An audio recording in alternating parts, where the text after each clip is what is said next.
Welcome to the ProFootballDoc Podcast, Sports Injury Central podcast. And yes, football season is official. The Bills had rookies report. The Raiders had rookies report for training camp. And no better guest to start off football season than Sam Monson, PFF lead analyst. Respect his work. And out of Ireland even, but still great work, and appreciate you and thank you for joining us here today. Anytime. Thanks for having me. Yeah, Ireland originally, you wouldn't know it from the accent anymore. It's pretty much disappeared since I moved over to the U.S. with PFF, but it wasn't that long ago. 2017 was when we moved over. Yeah, and you're in celebration here, your Irish roots, the Irish rugby team, number one. Yeah, wow. A lot of historic firsts over the last couple of weeks. First time we beat New Zealand in New Zealand. First series win in New Zealand, and go back to number one in the world rankings, not for the first time, but for the second time in Ireland's history. So if New Zealand rugby, and this is 15s, they're the Patriots, what's Irish rugby? It's tough to say now because we've always been the kind of, plucky underdog. We're one of those nations that doesn't have a big population. So, you've got England and France and South Africa that have these huge rugby playing populations to be able to draw from and, just have so much more resources to pump into it. Ireland is a much smaller country. Even within Ireland, the rugby playing population is very small. It's not the first sport. It's not the second or the third sport. So we've always been kind of punching upwards. But over the last few years, we've gotten very good at that. And, between the provinces with Leinster winning multiple European Cups and Ireland going on a run a couple of years ago and now going on a run again under the new coach, they're justifiably, number one or number two in the world right now, which is a very weird place to be in because they never do well once they get to the World Cup, which is like the point of all this, right? It's sort of like the Super Bowl being held every 4 years instead of every year, and everybody kind of builds to the World Cup, and Ireland has never made it past the quarterfinals of the World Cup. So that kind of makes them, the Minnesota Vikings or, a team that's not won. You know what I'd call them? Maybe because I'm thinking green, right? Ireland, the Jets. If New England's the New Zealand is New England Patriots, the Jets, like under Rex Ryan years, they had some playoff years and they were good. They didn't make that far, but in general, they're always considered a notch below, right? In general, I shouldn't say anything. USA Rugby, okay, in sevens maybe a little better. You talk about nations with a lot of people. On paper, USA should do very, very well. And but believe it or not, Sam, I've worked rugby with the USA Rugby team a lot with the sevens team. Wow. Including the Olympic team over the years, and some with 15s as well. And the transition is hard. It's like you can be the best athlete in the world as a football player. It's not rugby, right?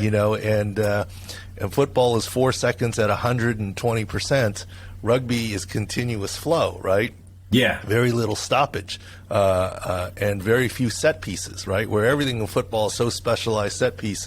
So it's almost like you can be the best runner, jumper, shooter in the world at basketball, but if you haven't played a lot of basketball, you don't understand spacing. You don't understand angles. You don't understand the roles that you have, and that's the difficulty in the U.S. with rugby players and football players. Although we've had a few that have been successful, and obviously, the most recent Olympics, we had Nate Ebner representing the U.S. as well as being on the Patriots there, et cetera. Yeah, I think the U.S.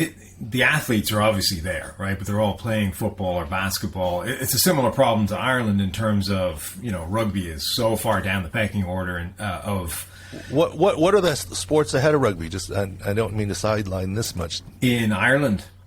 In Ireland, yeah. Gaelic sports, obviously Gaelic soccer or Gaelic football and hurling would be one of the top two. Soccer itself would be well ahead of rugby.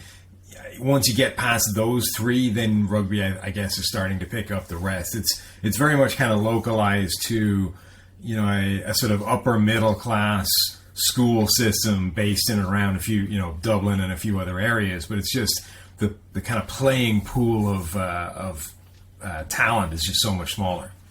Where does Guinness drinking and darts fall? Well, those are kind of recreational side activities rather than the true, dedicated professional sports. No question. All right, on to NFL, American football, and your work at Pro Football Focus and whatever. What are some of your big storylines, thoughts, analysis, a couple of the highlights coming into this season? Yeah, I mean, obviously this has been one of the most incredible kind of NFL off seasons that any of us can remember. So many big moves, so many teams that were involved in what looks like an arms race of talent. And you head into the season, and there just seems to be so many contenders. Normally there's a couple of teams that everybody is sort of, these are the two teams that are going to make the Super Bowl, and then there's a few teams that could go on a run. Like this year, even just the AFC West, it could be four teams that could all, go on a run and make the playoffs and win playoff games from that one division, plus all the other teams, Buffalo and everybody else that expects to be contenders. So I'm so fascinated to see sort of how that shakes out and, how many of these teams that look really good on paper are going to play that well and how many of them are going to be sort of going to flatter to deceive and maybe fall off a little bit. And then for the couple of teams that went in the other direction, the teams like Green Bay, who trade away Devontae Adams, and Kansas City, who trade away Tyreek Hill. Like, how do the teams that decided they could leave or let one of their best assets depart, are they still going to be able to contend with the teams that were, acquiring all these assets and trying to build up all these incredibly talented players on their roster? Can Aaron Rodgers drag what doesn't look like a good Green Bay receiving core at all to where he needs to go? Can Patrick Mahomes and Andy Reid get it done without Tyreek Hill? So many interesting storylines. No, absolutely. And I think that's what makes football great because of the salary cap. There's financial considerations and the way schedules work and everything, the parity where every year like last year, the Cincinnati Bengals popped up and made the Super Bowl. And it's not always the same teams. It's not always the Yankees and the Dodgers or, what have you. And that's certainly what makes it interesting. And, of course, what we focus on, I think a lot of it sometimes is injury. We've ranked our individual players in terms of their Sports Injury Central or 6 scores, and I don't know how familiar you are with that. And then we're doing teams now, and as we go through with our analytics guys and our content guys, right now we're not surprised that, let's say, the AFC East, which we just did yesterday, their team 6 scores are in the 90s because no team starts the season with major injury holes, right? That means you have a terrible GM if that's the case. It's will they stay healthy? And, of course, we have downgraded some guys, and we can talk about that. But, we got a lot of weeks to go before week 1. I promise you the entire AFC East will not be in the 90s in terms of their overall health by week 1. I mean, there's going to be stuff that shakes out, and that may play into a lot of this. Yeah, I mean, that's the downside to football returning, right, is that day one, as soon as people start step foot on the practice field again, you're going to hear the first story about a guy going down with a non-contact injury, and somebody doesn't have his ACL anymore, or somebody blows out an Achilles, or whatever it is. As soon as we see football return, we see these injuries start to mount up, and it's such an important part of predicting, who's going to win the Super Bowl every single year, and it's the part that we don't know right now. We're not going to have the best handle on who's going to go down injured, but a lot of the times the teams that are left standing are the teams that are most healthy at the end of the year.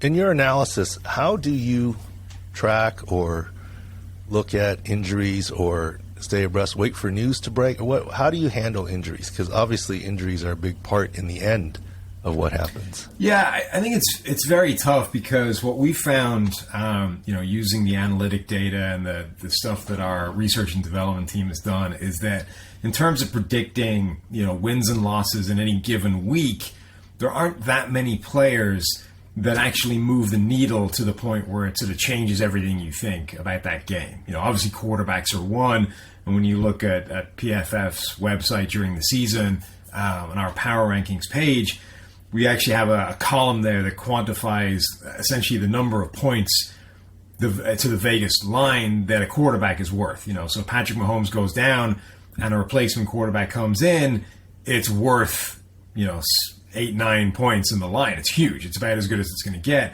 And then there are quarterbacks that are worth a point, maybe. If these guys go down, the line really isn't moving that much. But quarterback is really the only position where the line moves that amount. You'll see it on a much smaller scale for a wide receiver or, a position like that. But generally speaking, teams are good at patching up the loss of a single guy. It's really the cumulative effect. No question. And when you start to see particularly position groups, when you have a concentration of injuries at a certain spot, that's when the narrative starts to change. And, you see that every year where a certain team just can't catch a break and one position just keeps getting hit over and over again. And that's when it starts to completely change things. No question. And you covered a lot of ground there. I mean, we can tell you here at sixscore.com that I don't know if our numbers are accurate, but from our experience, that Lamar Jackson is worth 3 points. Because the last 4 weeks of the season, John Harbaugh every week would say, oh, he looks good this week. He's got a chance. I think he's going to play. And we're like, no, he's not. And the 5.5 line would move to 2.5 by Friday when he's ruled out. So we know that one, pretty well. But you make a great point, and that's what I was saying. Because there's so many players, and of course you have to factor in the backup, right? And that's where Mahomes, there's a big drop-off, where in certain places the starting quarterback wouldn't change things as much.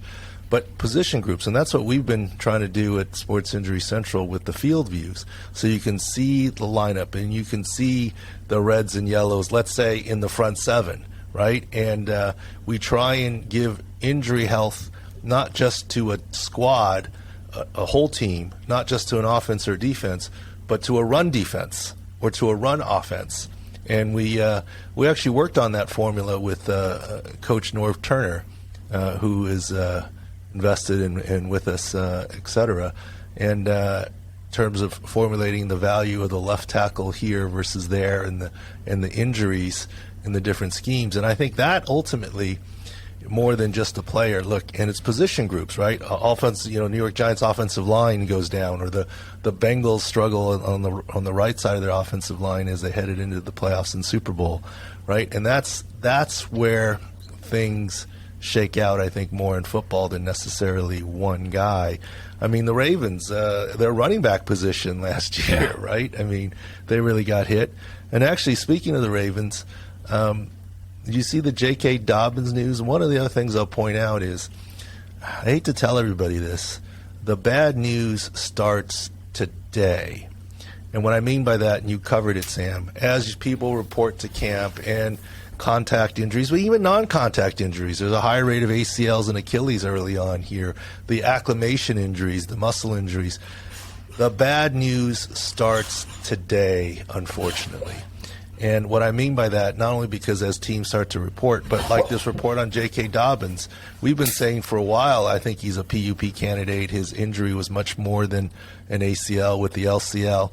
And I think Rap Sheet said something about it today, and saying that he's, week one's in question. Of course, J.K. Dobbins himself contradicted that. Right. But in general, in the offseason, what you see is good news. Look at my workout video. I'm optimistic. I'm trying for week one. I think I'm going to make it, this, that, the other.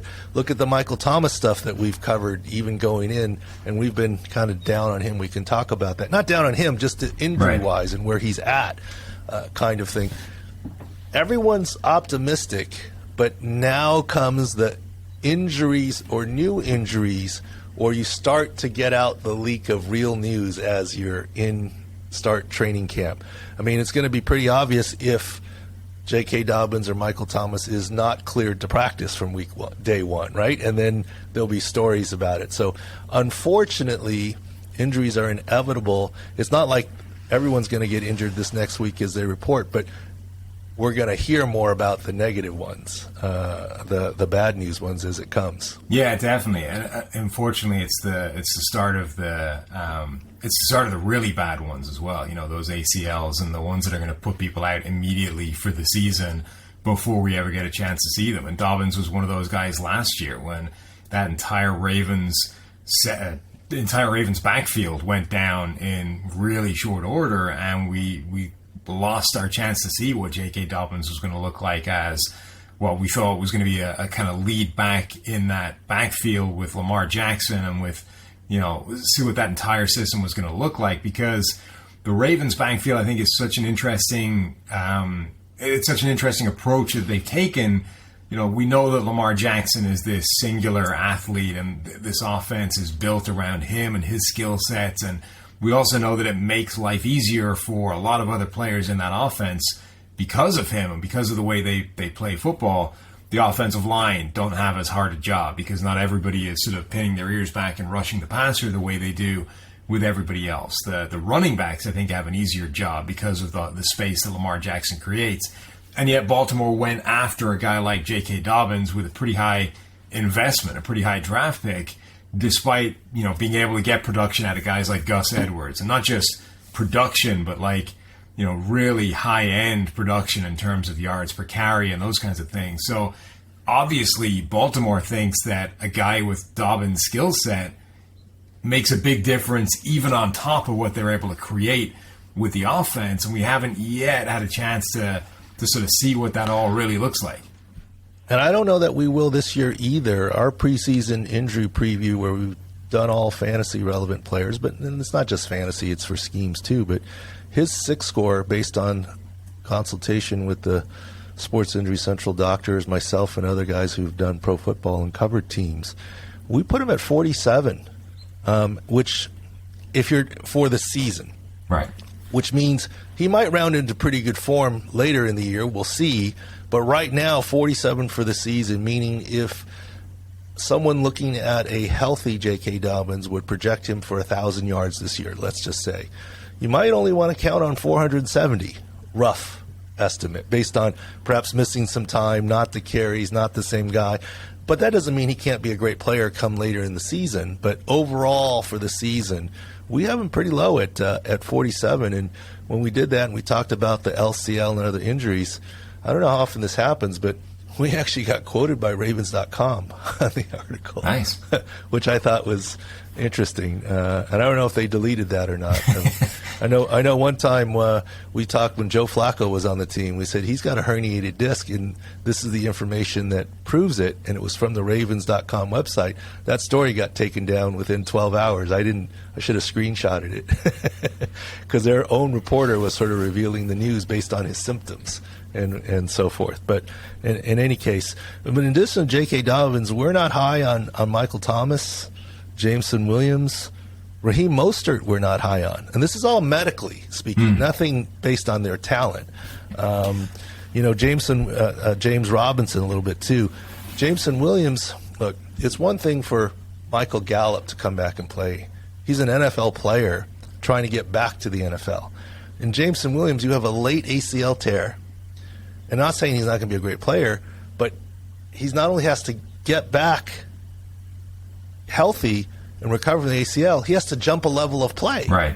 I mean, he's got 2 hurdles, and that's what makes it harder for him than a Gallup, so to speak. How much we're not high on some of those guys. How much of the Jameson Williams thing is the timing of that injury, being so late in the season? Whereas if he'd torn his ACL, in week 2 of the season, obviously, regardless of what that does to his draft stock, but in terms of being able to get back and ready and be the same player for his rookie season, how much of the difference is that kind of is that time scale difference, the early in the college season versus the end? I think you could argue that he has 3 hurdles to do well this season. The late timing of the injury, the ACL itself, which is hard enough, and then jumping a level of play. Right. to the NFL. I mean, look at recent examples. I mean, you look at Odell Beckham last year, right? He was an October something ACL tear. He wasn't ready week 1. I mean, I think he played week 3, which I think was still early. Then he hurt his shoulder, but first half of the season, people say, "Oh, it's the difference between the Browns and the Rams. It's Matthew Stafford versus Baker Mayfield."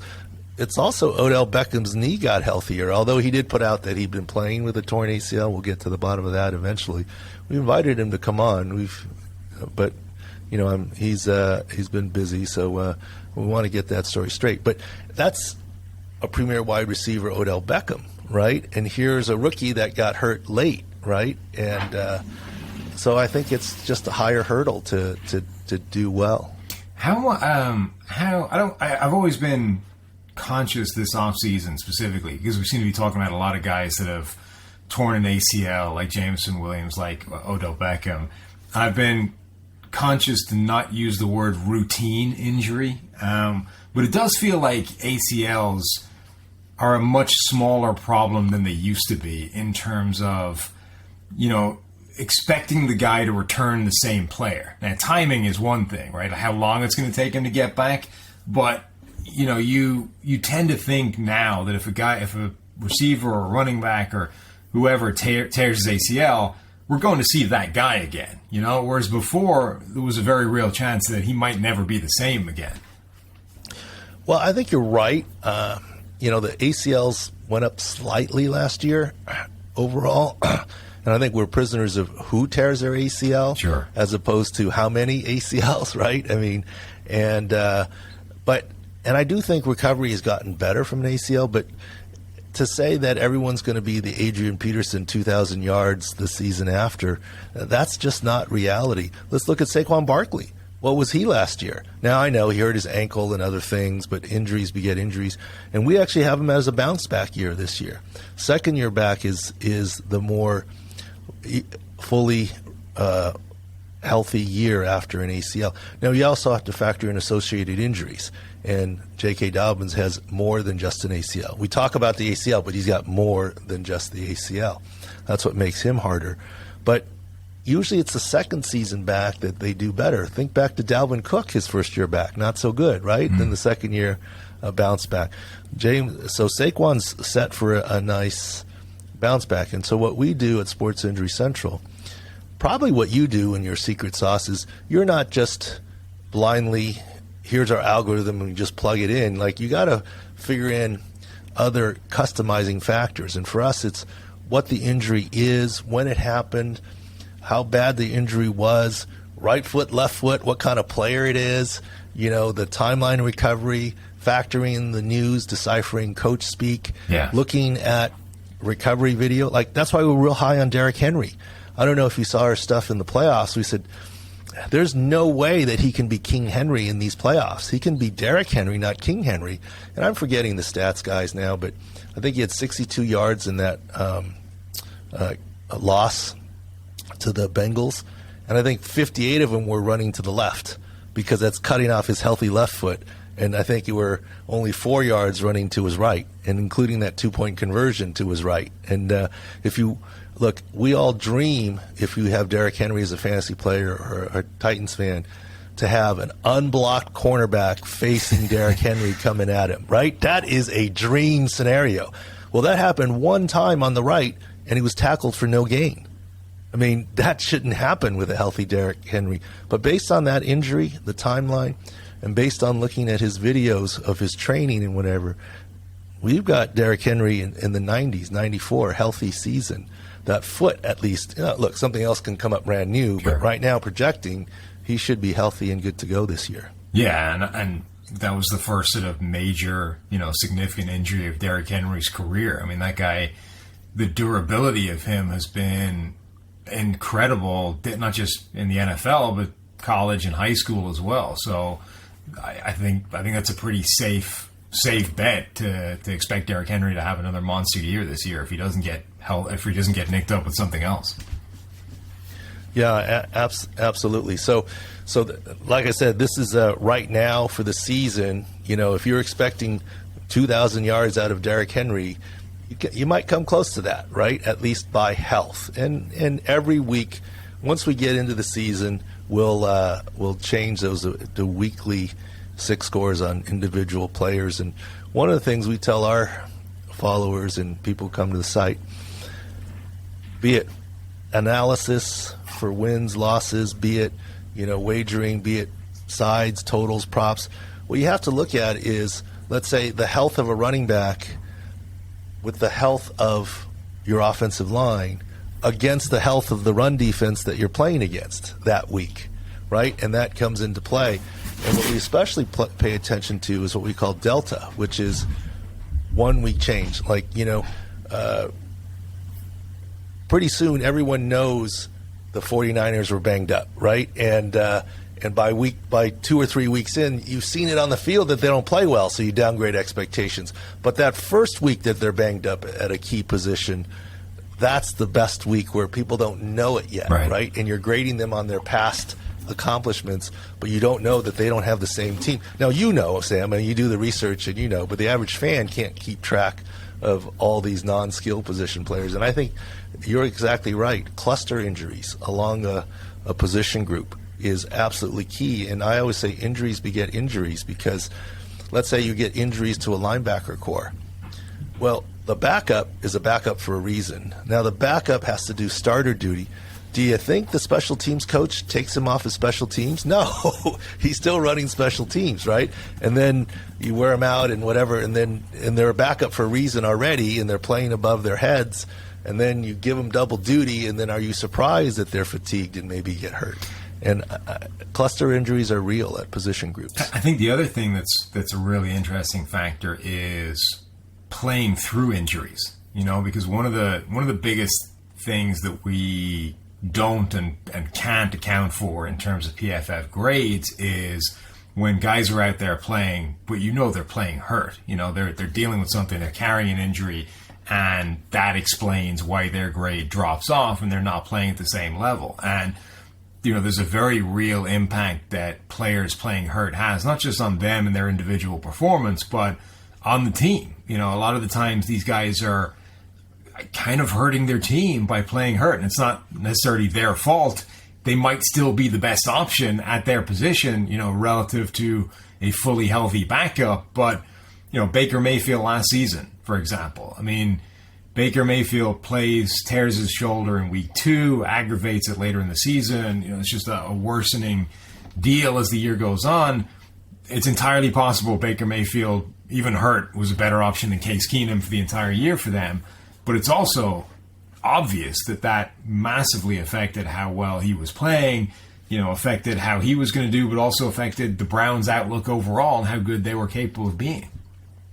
No question. And I'm glad you point out that he was hurt week 2. He dislocated his left shoulder week 2 after a pick and came right back into the game, had it reduced and came back into the game. And no one noticed because he came back so quickly. We talked about it, and he actually played pretty well. But then when he started dropping off, and I think week 5 or something, people said, well, it's the shoulder. I'm like, well, he did all right week 3 and 4. Some of it may be. And look at Jimmy G. He got some recent criticism from some ex-teammates. Look, first of all, that was his throwing shoulder that he hurt with the Patriots, so maybe you excuse him more than how it was portrayed as a non-throwing shoulder. But Jimmy G, in these last playoffs where he played, we talked about the ulnar ligament in the thumb. That's a injury that quarterbacks don't typically play through well in terms of accuracy throwing down the field, and he obviously was a different guy. And then in that Dallas playoff game, he jammed his elbow going up into the shoulder, and we said, oh, he's got a cuff contusion. And obviously now he's untradeable with his off-season shoulder surgery, but who knows, coming up in the next few weeks, maybe he will be finally. So you're absolutely right. And maybe there's something where we can try and collaborate. You guys do all the analysis, and we'll say, look, here's his score for the week. Yeah. And what do you do with that, right? And do you say it's declined because of age or scheme, or do you say, well, no, this is just an injury thing because look at the 6 score? I don't know. Yeah, I think it's a really important kind of connection of what you do and general football analysis, because, knowing that those guys, knowing what the injury really is, and even if a player is capable of playing through it, what does that actually mean? Like, what version of that player are you going to be getting? And we've been talking about quarterbacks, but the same thing is true for, any other position. You can have a Pro Bowl or all-pro caliber lineman, but if he's playing with an injury, that means he's going to be 60% of himself. You're no longer talking about a Pro Bowl, all-pro caliber lineman. You're talking about just some guy who might not even be starting quality anymore because he's got to battle through whatever he's dealing with for the next, however long that's going to last. And that's where you guys come in with that knowledge. Yeah, and when we do our scores, look, we can't even scratch the surface on what you guys do at PFF, right? And we don't try to, right? That's not what we do. So a team who's completely not talented and not very good can have a higher SIC score than a very skilled team. Of course. All we're dealing with is that team's health. And then you can't look at it in a vacuum. You have to look at it with the big picture. It's just one factor in terms of what's going on. Now, if one team's PFF grades are way better than another or position groups, and they happen to be the healthier side, now you probably really have something, right, in terms of a mismatch or advantage. That's the way that we look at it. We don't grade at all based on scheme or skill and what your grades are. So what we do is very, I think, complementary, but very, very different. We don't try and we couldn't come close to what you're doing. No, I think it's definitely complementary. I think it's a really important kind of element to get folded into everybody's understanding of what's happening in an NFL season. All right. Well, Sam, thank you for being generous with your time. We're overtime on the 15 or 20 minutes I promised already, but it's always fun chatting with you. We probably could go another hour. Anything else you want to talk about or anything you want to promote or what you're doing or any subject? Free for all your time, Sam. No, thanks for having me. We have our own podcast over at PFF, the PFF NFL podcast, myself and Steve. So anyone interested in checking us out, head on over. But that's all I got. Oh yeah, PFF is growing and doing well, and you guys got some new additions and reporters and other things. It's very cool. I feel like I have a slight claim to fame related to PFF. I don't know if you know this, but I did the first time Ari, my sports update, ever gave his real name and showed his face was on this podcast. Nice. You unmasked him. Unmasked. Well, My Sports Update. the masked singer, the masked whatever, or whatever. Obviously, he's done a great job and he's built a great following. But, I've joked with Ari that I, quote, discovered him. Not true at all, right? He was discovered by a lot of people. But the claim is that, he unmasked on ProFootballDoc Podcast. So anyways, hopefully we won't have the reverse effect on your career after because everyone knows you already here.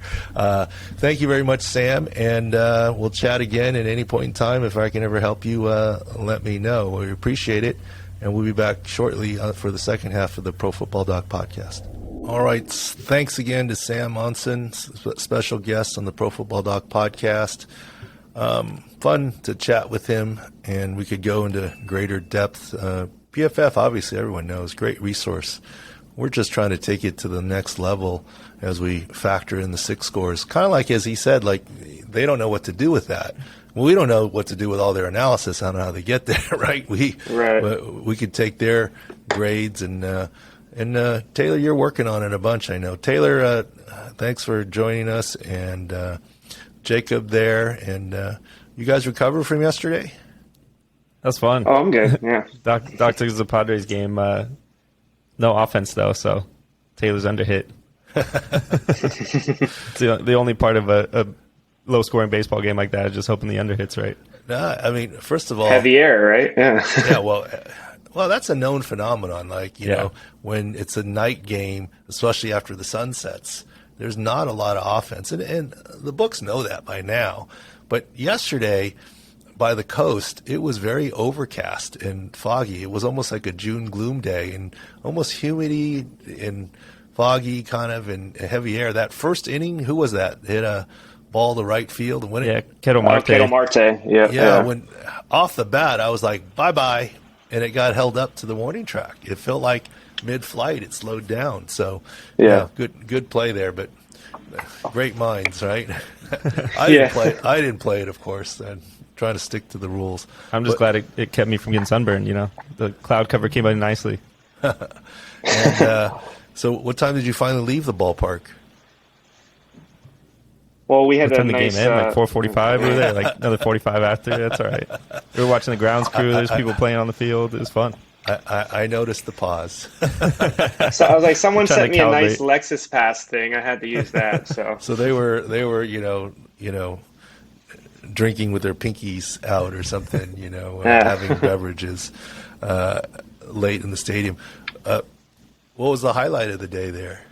I mean, first of all, you guys gave me grief. Like, why wasn't I sitting next to you? I had the family over here and stuff. I mean, jeez. I mean, you're more mobile than I've ever seen anybody at a sports game before, Doc. Yeah, but we had a friend of the podcast, Dave Bin, sitting next to us, and we were joking around that we'll never get a foul ball because we're so close to the dugout. It'd have to be a real high pop-up. And, of course, like 3 pitches later, one comes, and it seemed like the wind kicked up because it last second it swung right to Bin, and he tried to one-hand it after putting down his meatball sub. So it was a tough play. It was under duress. I'm not giving him an error on that. Well, we had some fun when I joined you guys because there were a bunch of people there, and that saw that, and I asked him about the drop foul ball. He goes, "Oh yeah, he didn't catch it." I go, and we were like, "Yeah, I mean, maybe. I guess it was hard. There was wind, there was spin, but if he was a professional athlete or something, you'd expect him to, right?" and then they kind of caught on. They're like, "Who is this guy?" And professional Yeah, they're athlete. like, he must be something. Yeah. But Dave Bin's been good. He was on the podcast here and a couple weeks ago, and he was a good sport about it. And I know what happened. I said, I know what happened. Dave Bin is so laid back. He's like, "Oh, the ball's not coming. I don't have to worry. It's not going to hit my family or anybody. I got my meatball His sub." family wasn't even there. They weren't even there. Yeah, you didn't They protect was anyone. empty seats. He had all the room in the world. Oh, so no baby in the hat? No, he didn't have a baby. No, he had the meatball sub over the ball. The baby, yeah, that's his baby, the meatball That's the sub. baby. Yeah, you're so he right. put it down, and I said, when I put it back together, I said, I know what happened. You tried to nonchalant the thing like it was easy, and you one-handed it at the last second, and it dropped. He goes, "Yeah, it just spun out of my hand." I was just He's telling used him to a snap and story. not I was catching, like, right? I told him a story how my cousin literally went to a game one time and he thought he could catch a ball straight with his bare hand and it bounced right off his bare hand. And this is what Dave said. He's just like, you just got to clasp onto the ball. And then, like Jacob said, 3 pitches. So he's a better pitcher than catcher. Yep. That's his claim to fame there. No, I'm going to keep giving him some grief on that one. And by the way, I sense he's getting a little nervous on that golf bet with Danny Woodhead. Yeah, he didn't talk about it too much. We were trying to get some a little back and forth with him, and he was just moving on to other topics. Thus the nerve. So drop foul ball. But Dave's line goes, "I'll catch the next one." I said, "You're never going to get a next one." That's it, man. I mean, I didn't say this to him. It would have been mean, but I said, "Well, you win the next Super Bowl." Well, there hasn't been a next one, has there? For him? He was in the one with the Chargers, but anyways, let's talk about more football or other sports where you guys want to go. One player we didn't get to talk about with Sam Monson because it's kind of breaking early this morning, but whatever. We had a free agency preview on him, but the news today is he came into camp a little hefty. Leonard Fournette.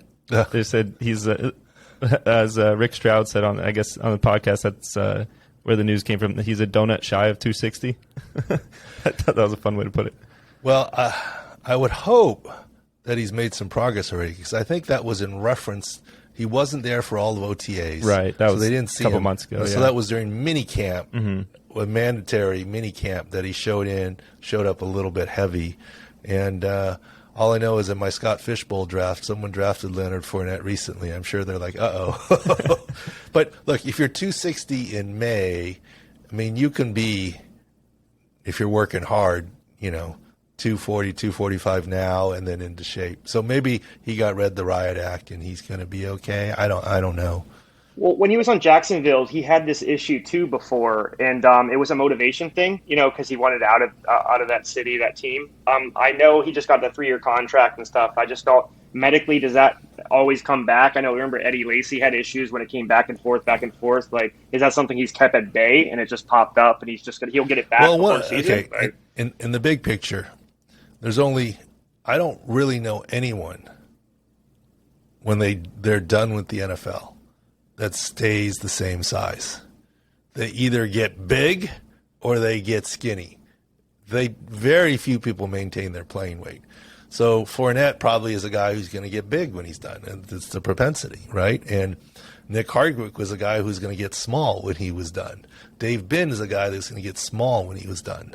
There's different, body types and people. So, yeah, I guess he struggled with weight. I mean, the more weight, the more stress on your body. I guess we should go back and look at his season 6 score. If he really is reporting near 260, we probably have to downgrade some of the health issues. But let's see where he shows up in camp. This is not he's donut shy of 260 today. This is Rick Stroud's opinion, and I respect him from May. I'm sure in May the coaches sat him down and said, this is not going well. And, who knows? Maybe he said, well, heck, Tom's retiring, so I can start eating and never reversed course, right? That's right. He'll get him on the TB12 diet now, and he'll be ready for camp. Yeah, so we'll see about that.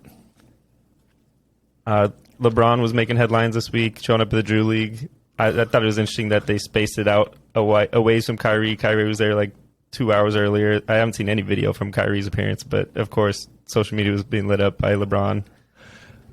All right. Justin will show it here for you guys, but I looked at that video and I just chuckled. The first thing I said was, okay, remember the G League, Chet Holmgren. Oh, my God, he's great. He's the best thing in the whole deal. And then the next day he kind of got pushed around a little bit. Okay, maybe I was a little premature, or whatever people on the internet were saying. Is anyone shocked that LeBron scored 42 points? Look, the man had should have scored more, maybe, right? Well, look, the man had 3 assists, and 2 of them were behind the back passes, show off kind of thing. Like Globetrotter, yeah. He was there. Yeah, it was Globetrotters. He was there to be Globetrotters. Score the 42. Look, he could have gotten more assists too. And the other thing is, there was quite a bit of Olay defense there. I mean, look, not to make this the Dave Binn podcast part 2, but remember when Dave was here, he had a basketball injury from pickup basketball from an overeager guy. Right? And this is where, let me tell you something. Veteran players first-string veteran players don't like practicing against the 90th guy on the squad, because that guy's just trying to make a name and do something, and there's no cadence. Like, they're coming out of nowhere to go super hard.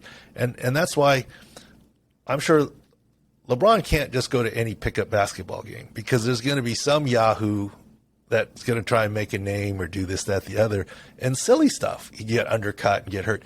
These guys were actually all at least respectful. Now, they played a game, but they weren't going to put him in a situation to hurt him. That was part of the probably contingency to come. Nobody's surprised that he's, scored 42 and the whole deal.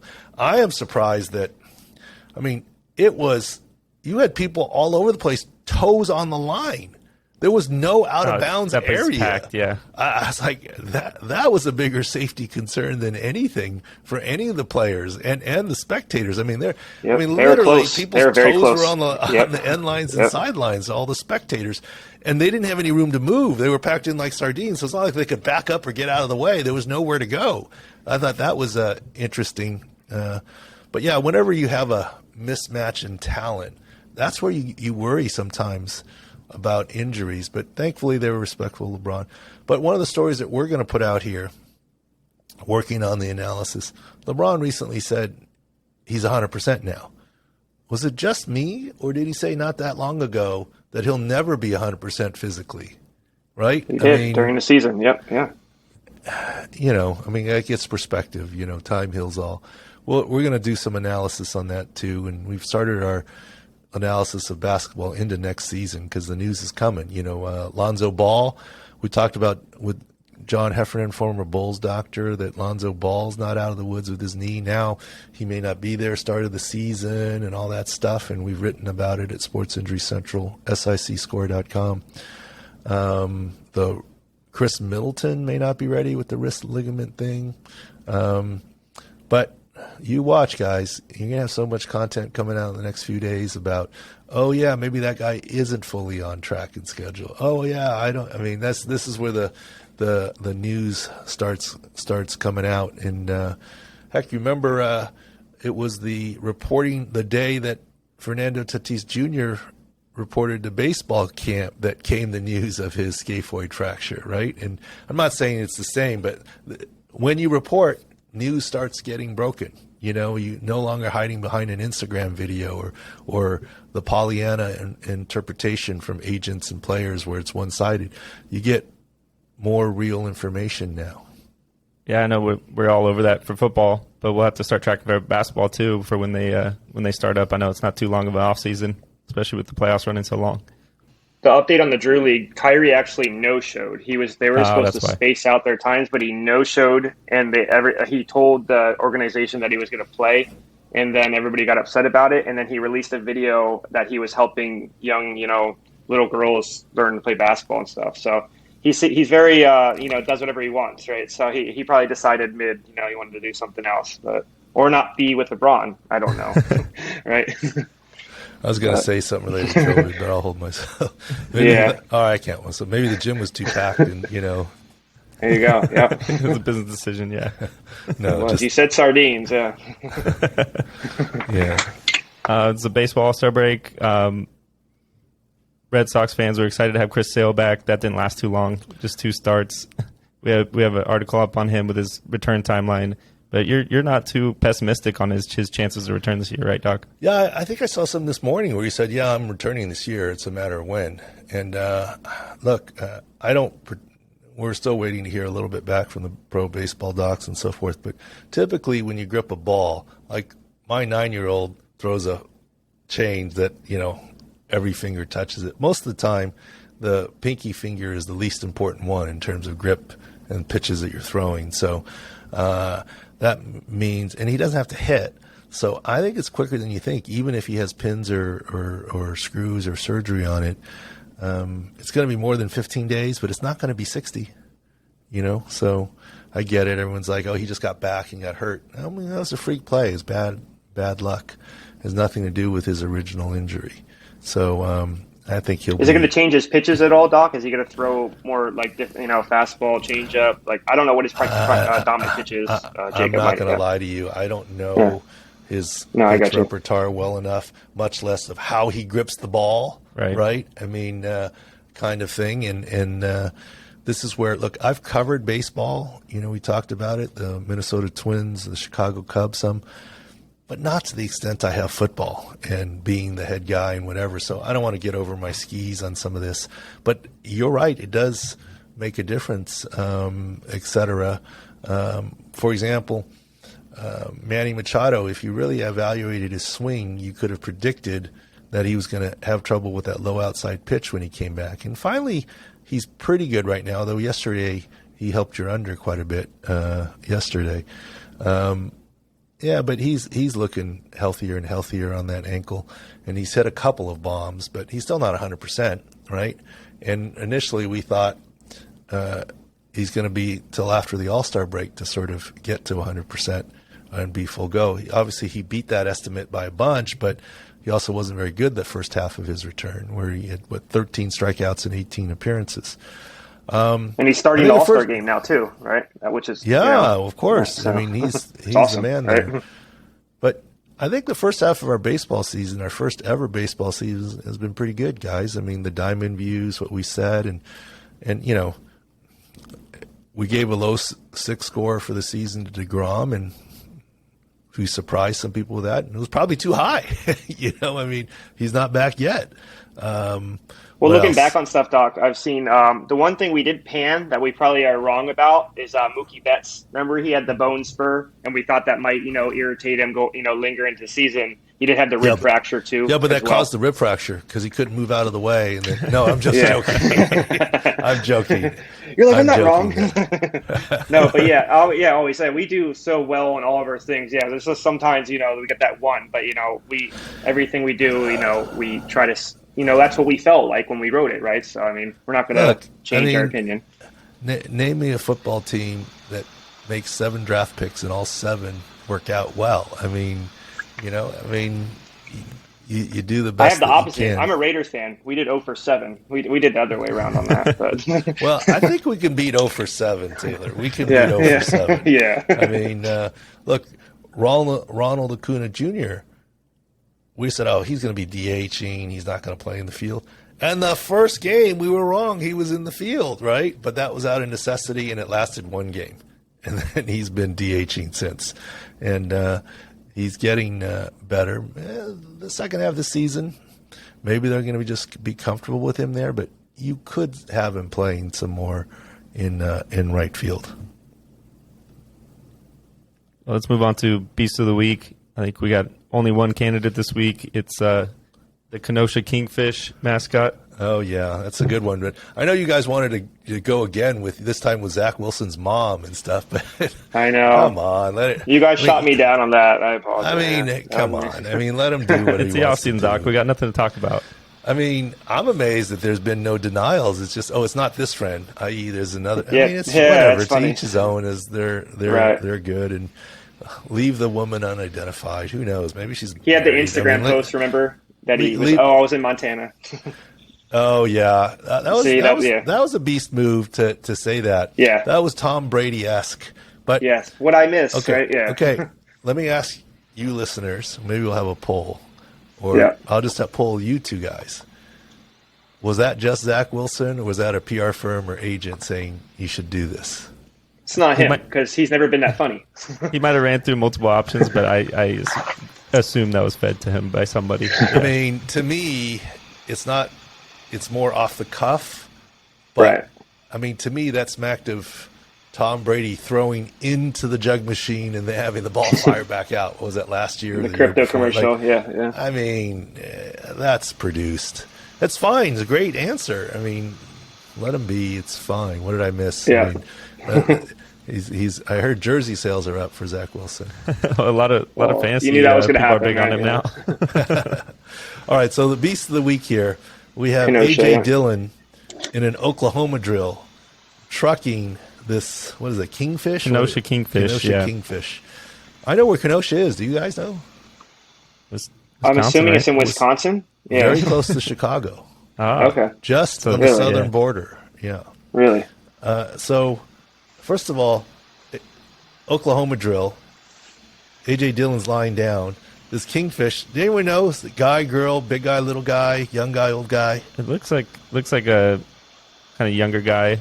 You just get the frame of him after the You head can't pops put. off. I mean, I don't know. Well, I'm first of all, just purely guesswork. The guy gets up so slowly because, hey, I don't know what kind well, of. I holding on mean, his head. did But you he's see holding what on his happened head to him? to get up. Now, here's what I want to know before I sign the Beast of the Week. I mean, it's easy to say it's AJ Dillon. Okay. He's a beast. He's He's huge. a beast He's anyways. a big dude. Yeah. Or is the Beast of the Week the mascot? Did he know this was going to happen and he did it? Now, this goes to what I'm saying, that in the Pro Bowl it even happens. Dude, you offensive lineman and defensive. Dude, you good? You good? I mean, let's play the patty cake, right? And let's put on a good show for the fans and call it a day, right? This is like what I talked about in the LeBron situation or training camp, where there's one guy who's like going all out versus another, and how vets will often handle that if a rookie isn't listening. The vet will next play absolutely pancake the rookie and say, Really? tell me how you want to go. Right. I mean, and they get the message like, okay, I got to tone it down here, because if I tone it down, the vet will keep it where I look pretty good.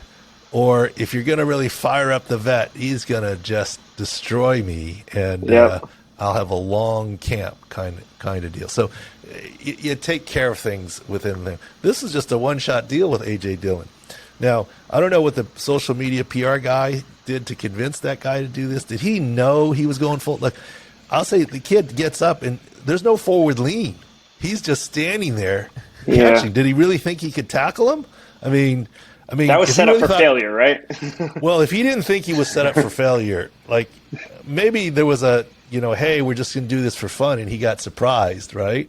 Right. And then in that case, the A.J. Dillon's a beast for taking advantage of him. Or is this kid really thought he could tackle A.J. Dillon? Or Is he going in 100%? Do you think AJ No, Dillon? he's got can't, backward no way. lean. Right. Look at the kid when he gets up. He's, he does move his feet, shuffle a little bit, but he's not. There's no forward lean there. What do they say? Low man wins. I mean, even if he gets low, I don't think A.J. Dillon loses, but he's not low man there. Eh? So we'll give him to him. Now the Pro Football Doc diagnosis or impression is he's got a chest contusion, a sternal contusion. Those hurt. This kid is out 4-6 weeks, is my impression. I don't think he had any kingfish padding there in his chest. That just looks like a jersey, So he needs some help from Dillon then, right? He's going to need some help from Dillon. He does the forearm shiver too. So we'll give the kid, the mascot, the receiving end of Beast of the Week. And look, if he can make it back before 4 or 6 weeks, we'll give him the Beast of the Week there as we celebrate the transition from baseball season to football season. And football now just crushed the baseball mascot. So there is our transition into it. All right, guys. Thanks for watching Sports Injury Central Podcast, SICScore.com. We're coming out with the team stuff shortly as teams report to camp. We've got some of the divisions done. We've got defensive players coming. And, we'll continue to monitor all this stuff. And we have some interesting takes coming up besides what we discussed with Sam Monson. One involving Tua Tagovailoa and perhaps Tyreek Hill. We're still working on the details of that one, but that is coming as well. All right, thanks for watching and listening. Appreciate you guys, and lots of new stuff coming on the website. So go check it out, bookmark it, sign up for notifications, etc. It's still completely free, which has been our promise to you guys. And we're still doing stuff for FanDuel as their official injury expert, and we'll be back on Sirius and the Fox stuff, and we'll be lots of different places. Thanks for watching and following.